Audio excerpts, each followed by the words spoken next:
trending updates, subscribe to Connect Gujarat, press the bell icon to never miss an exclusive from us. Pakistan પર કરાયેલ હવાઈ હુમલા બાદ ગુજરાતમાં high alert કરી દેવામાં આવ્યું છે. સુરત પોલીસ પણ એક્શનમાં આવી ગઈ છે. સુરત પોલીસ કમિશનર દ્વારા નોટિફિકેશન બહાર પાડવામાં આવ્યું છે.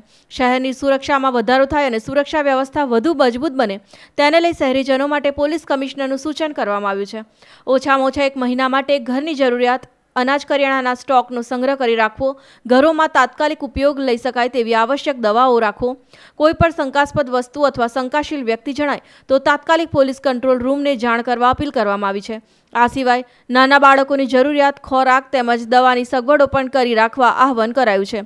ઉપરાંત સુરતમાં કોઈ અનિચ્છનીય ઘટના ન બને તેને લઈ પણ નોટિફિકેશન દ્વારા સૂચન કરવામાં આવ્યું. કોઈ પણ બિનવારસી વાહનો પડેલ જણાય તો પોલીસને જાણ કરવા માટે શહેરીજનોને અપીલ કરી છે. હાલની દેશની પરિસ્થિતિને ધ્યાનમાં રાખી આંતરિક સુરક્ષા મજબૂત બને અને કોઈ ખોટી હકીકતો લોકોના માનસ પર ન આવે એ માટે શું કરવું અને શું ન કરવું એ બાબતે પોલીસ કમિશનર સાહેબે સૂચના આપેલી છે અને લોકોને અપીલ બી કરેલી છે. એમાં મુખ્ય સૂચનાઓમાં સાહેબે જે કીધું છે એ પ્રમાણે ભય ફેલાવે તેવી અફવાઓ ફેલાવી નહીં, સોશિયલ મીડિયા પર ખાતરી વગર ભય ફેલાવે તેવા સંદેશાઓ મોકલવા નહીં, શંકાસ્પદ ચીજ વસ્તુ નડવું નહીં, શંકાસ્પદ ટિપ્પણીઓ કરવી નહીં, ટૂંકા ગાળા માટે કે અઠવાડિયે કે 15 દિવસ માટે કોઈ મકાન ભાડે રાખે તો એની પૂરેપૂરી ખાતરી કરી અને પછી એને મકાન આપવું.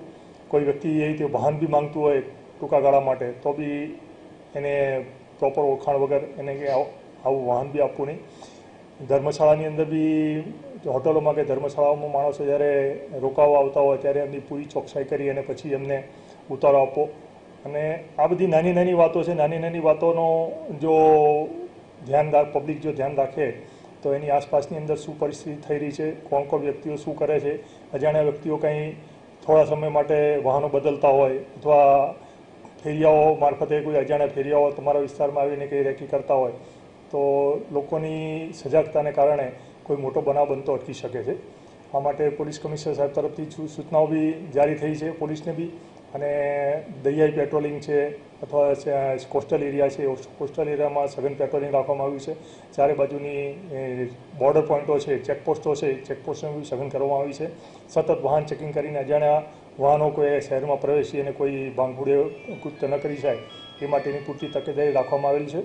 અને તમામ પોલીસને આ સંબંધે એલર્ટ કરી અને શું કરવું શું ન કરવું એ બાબતે પબ્લિકને બી પેપર મારફતે નોટિસો આપી અને જાણ કરી છે.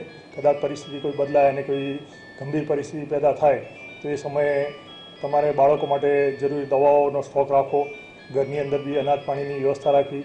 આ બધી જે પાયાની સૂચનાઓ છે એ સૂચનાઓ પબ્લિકને પોલીસ કમિશનર સાહેબ તરફથી આપવામાં આવેલ છે.